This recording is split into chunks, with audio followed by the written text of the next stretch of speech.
Hey guys, it's Alex and Miles, and today on TFBTV we're going to do the Mauser versus Mosin challenge. I caught a lot of flack in a video I did a while back about top 5 infantry bolt-action rifles, and I didn't include the Mosin Nagant because, quite frankly, I've owned several of them and none of them have ever impressed me in any way, aside from them being cheap, which is a pretty good feature actually. yeah.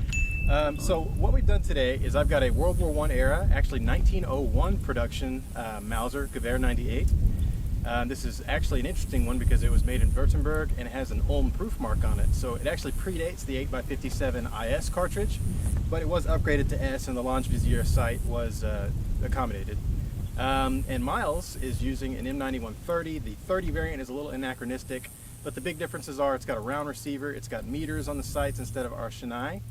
And then it's got a different front sight arrangement. So basically we're going to do some tests and see if the Mosin is in fact on par with what the Germans were using in both world wars. Let's get to it, Miles. Good thing. Let's do this. Alright guys, so the first test is going to be who can get off 10 shots fastest. So that's going to require 5 shots, a reload with a stripper clip, and 5 more. Alright, let's get ready. Alright.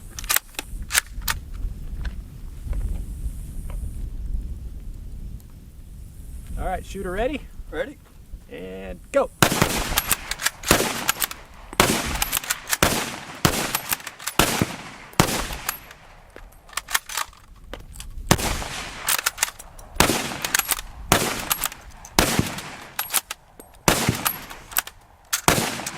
Done.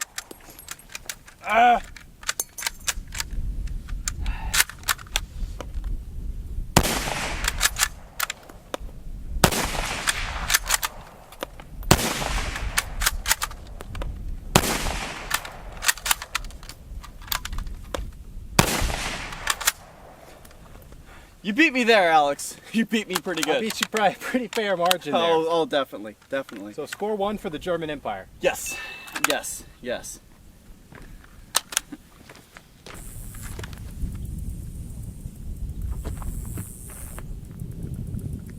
As you can see, we've got targets at 100 meters. I'll be doing 5 rounds with the Mosin Nagant, and Alex is going to do 5 more with the Mauser.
That is a pretty tough bolt, especially after you get after a while, shooting after a bit. Just getting that bolt over that top, it really gets stuck there. Something that the Mauser doesn't have a problem with. Alright guys, so now it's the Mauser's turn.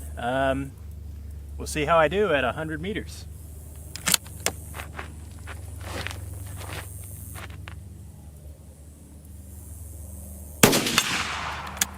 One hit.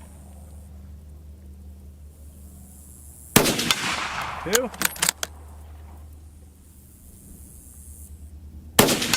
3.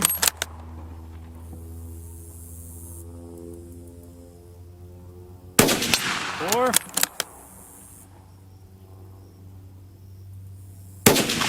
And I missed the last one. Dang it.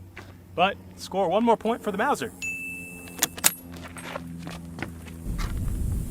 All right, hey, we're here at, we're gonna put these rifles through their paces. We're just gonna do a little movement to contact type drill. I'm gonna simulate walking around on the Western Front somewhere, on the Eastern Front, as it was. And we're going to be walking around, and a bunch of Germans appear over there, and we're going to simulate that. So, up here, moving around. Oh, we got contact front.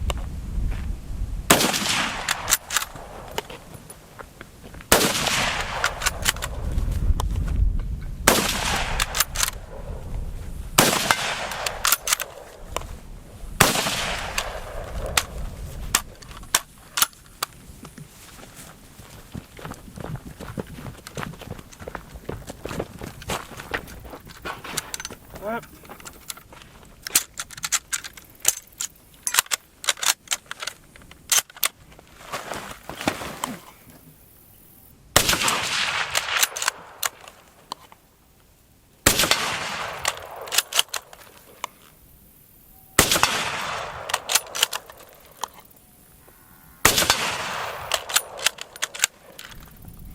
I'm out! So, they're pretty good. Oh, and we got one more.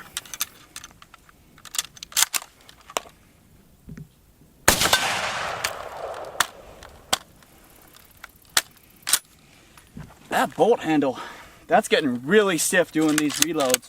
It's just getting caught all the time. I would not want to be an Ivan in a hurry, that's for sure. All right, guys, it's time to do walk and fire with the Gewehr 98. We'll see if it can best the Mosin Nagant.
And out.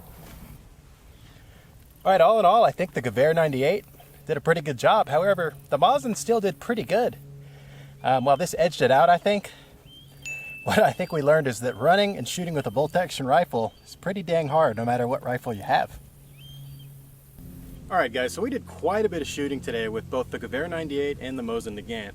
And I think we came to the conclusion that the Gewehr 98 is a better gun. I think I came to that conclusion before the shooting started. You know, the good thing about Mosins is they're a good way to get into shooting inexpensively, because starting with a large centerfire cartridge might sound silly. However, it does help you work out things like your flinch and stuff. I mean, if you learn how to shoot on a big gun, when you move to smaller bore guns, it's going to be easier. As silly as that sounds, there's some truth to it, I think. And it's got the whole historical aspect as well. I mean, sure, they're cheap and everything, but this one's date marked 1943, middle of World War II. If the historical aspect does it for you, this will get you there. It's a good way to start off a collection. Absolutely, you can buy a very significant piece of history for, you know, just over $150. Yeah. Whereas a good Mauser is going to cost you quite a bit more than that. A lot of people would say that the 98 is the best bolt-action rifle ever made. I would argue that it is as well. So I guess a more accurate test, since these were designed in introduced in 1891 and adopted then, would maybe be something like an Argentine Mauser or Spanish Mauser would be a better comparison. A Mauser versus Mauser. Well, no. Yeah, no, like if you squared off an older Mauser design, one of the cock-on-closed Spanish Mausers, or even a G88 commission rifle that's not technically a Mauser, would be more appropriate. However, in the context of World War I and World War II, the Germans had a better gun. It really is. However, Miles actually brought something forth. There's a challenger that could potentially dethrone the Mauser. Definitely, definitely. Now, what gun is that, Miles? The Lee Enfield? Miles says the Lee Enfield's a better gun, so I think it would be cool to do a part 2 where we do the same test with an Enfield, because it's indisputable you can fire an Enfield faster. Mm-hmm. At least most people can, I would say. So yeah, that would be a cool part 2. But until then, I'd like to thank Ventura Munitions for providing the ammunition for these old war horses here. And grizzly targets, we shot the heck out of them today. These are some high-powered rounds we were throwing down range. We keep trying to destroy them, but we don't have much luck there. No. So anyways, guys, this is Alex C. And Miles Viney. We'll see you next time on TFBTV. If you'd like, maybe drop a comment and hit that subscribe button. Until next time.